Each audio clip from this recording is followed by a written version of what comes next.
So, seeing we have this ministry, as we have received mercy, we do not faint, but have renounced the hidden things of dishonesty, not walking in craftiness, nor handling the word of God deceitfully, but by manifestation of the truth, commending ourselves to every man's conscience in the sight of God.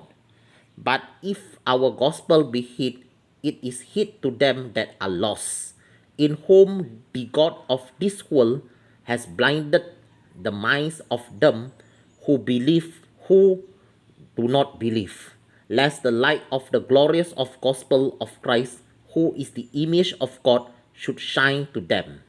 For we do not preach our, ourselves, but Christ Jesus the Lord, and we and ourselves your servant for Jesus' sake. For God, who commanded the light to shine out of darkness, has shined in our hearts to give the light of the knowledge of the glory of God in the face of Jesus Christ.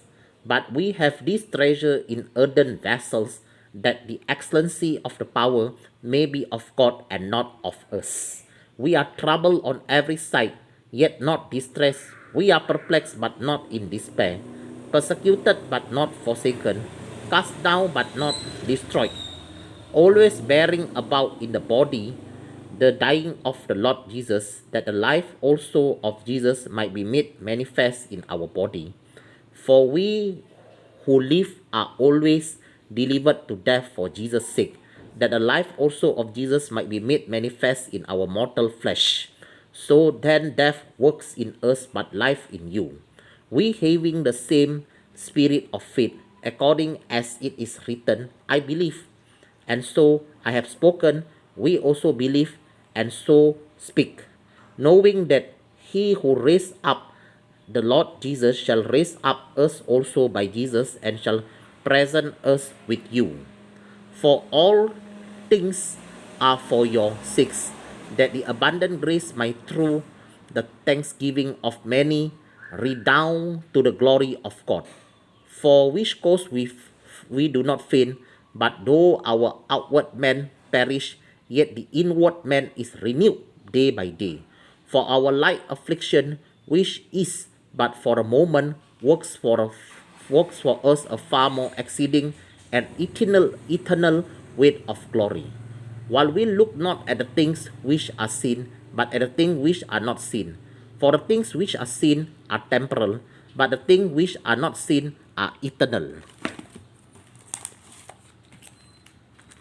इसलिए जब हम पर ऐसी दया हुई कि हमें ये सेवा मिली, तो हम यह नहीं छोड़ते, परंतु हमने लज्जा के गुप्त कामों को त्याग दिया, और ना चतुराई से चलते, और ना परमेश्वर के वचन में मिलावट करते हैं, परंतु सत्य को प्रकट करके परमेश्वर के सामने हर एक मनुष्य के विवेक में अपनी भलाई बताते हैं। परंतु यदि हमारे सुसमाचार पर पर्दा पड़ा है, तो ये नष्ट होने वालों ही के लिए पड़ा है, और उन अविश्वासियों के लिए जिनकी बुद्धि इस संसार के ईश्वर ने अंधी कर दी है, ताकि मसीह जो परमेश्वर का प्रतिरूप है, उसके तेजोमय सुसमाचार का प्रकाश उन पर ना चमके। क्योंकि हम अपने को नहीं, परंतु मसीह यीशु को प्रचार करते हैं कि वो प्रभु हैं, और अपने विषय में ये कहते हैं कि हम यीशु के कारण तुम्हारे सेवक हैं। इसलिए कि परमेश्वर ही है जिसने कहा, अंधकार में से ज्योति चमके, और वो ही हमारे हृदयों में चमका कि परमेश्वर की महिमा की पहचान की ज्योति यीशु मसीह के चेहरे से प्रकाशमान हो। परंतु हमारे पास वो धन मिट्टी के बर्तनों में रखा है कि ये असीम सामर्थ्य हमारी ओर से नहीं, वरन परमेश्वर ही की ओर से ठहरे। हम चारों ओर से क्लेश तो भागते हैं, पर संकट में नहीं पड़ते, निरुपाय तो हैं पर निराश नहीं होते, सताए तो जाते हैं पर त्यागे नहीं जाते, गिराए तो जाते हैं पर नष्ट नहीं होते। हम यीशु की मृत्यु को अपने देह में हर समय लिए फिरते हैं कि यीशु का जीवन भी हमारे देह में प्रकट हो, क्योंकि हम जीते जी सर्वदा यीशु के कारण मृत्यु के हाथ में सौंपे जाते हैं कि यीशु का जीवन भी हमारे मारनहार शरीर में प्रकट हो। इस प्रकार मृत्यु तो हम पर प्रभाव डालती है और जीवन तुम पर, इसलिए कि हम में वो ही विश्वास की आत्मा है जिसके विषय में लिखा है, मैंने विश्वास किया इसलिए मैं बोला। अतः हम भी विश्वास करते हैं इसलिए बोलते हैं, क्योंकि हम जानते हैं कि जिसने प्रभु यीशु को जिलाया वही हमें भी यीशु में भागी जनकर जिलाएगा और तुम्हारे साथ अपने सामने उपस्थित करेगा, क्योंकि सब वस्तुएं तुम्हारे लिए हैं, ताकि अनुग्रह बहुतों के द्वारा अधिक होकर परमेश्वर की महिमा के लिए धन्यवाद भी बढ़ाए।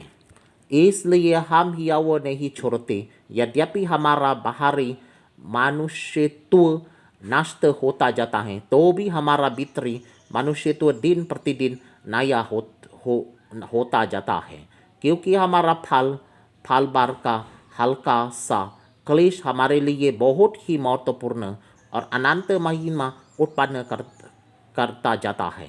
और हम तो देखी हुई वस्तुओं को नहीं परंतु अनदेखी वस्तुओं को देखते रहते हैं, क्योंकि देखी हुई वस्तुएं थोड़े ही दिन की हैं परंतु अनदेखी वस्तुएं सदा बनी रहती हैं।